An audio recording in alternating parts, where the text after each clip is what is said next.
probably did it subliminally for you, so I can come back a brand new me. You have seen me through, and don't even realize what you did. Believe me, I've been through the ringer, taking too little to the middle finger. I think I got a tear in my eye. I feel like the king of my world. Haters connect like bees with no stingers and rough game. No more beef hangers, no more drama from now on. I promise to focus solely on handling my responsibilities. So I solemnly swear to always treat this group like my daughters and raise it. You couldn't lift a single on it, cause the way I feel, I'm strong enough to go to the club, pull a corner pop, and lift the whole liquor counter up, cause I'm raising the bar. I shoot for the moon, but I'm too busy gazing at stars. I feel amazing and I'm not afraid to take a stand, take a stand. Everybody, come take my hand, come take my hand. We'll walk this road together, through the storm, whatever weather, cold or warm.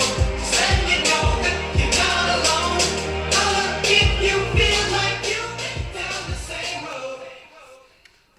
Bueno, Amaran Curtain Cow Limited Edition, vinilo naranja, translúcido o transparente o lo que sea, muy bonito, vinilo humo deformado como se ve con un salto.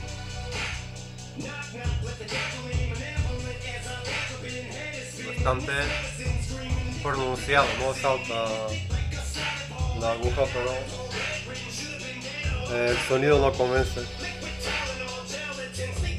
sonido no convence, demasiado flojito, muy débil el sonido. Comparado con otros de Eminem, tengo que subir mucho el volumen. Normalmente este volumen ya revienta los altavoces con la sensibilidad de 3.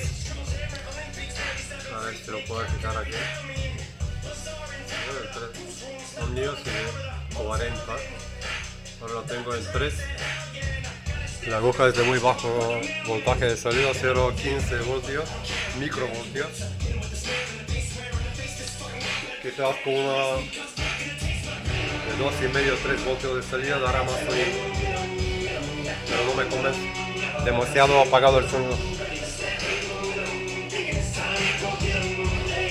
Es bonito para tenerlo como colección, pero para escucharlo no.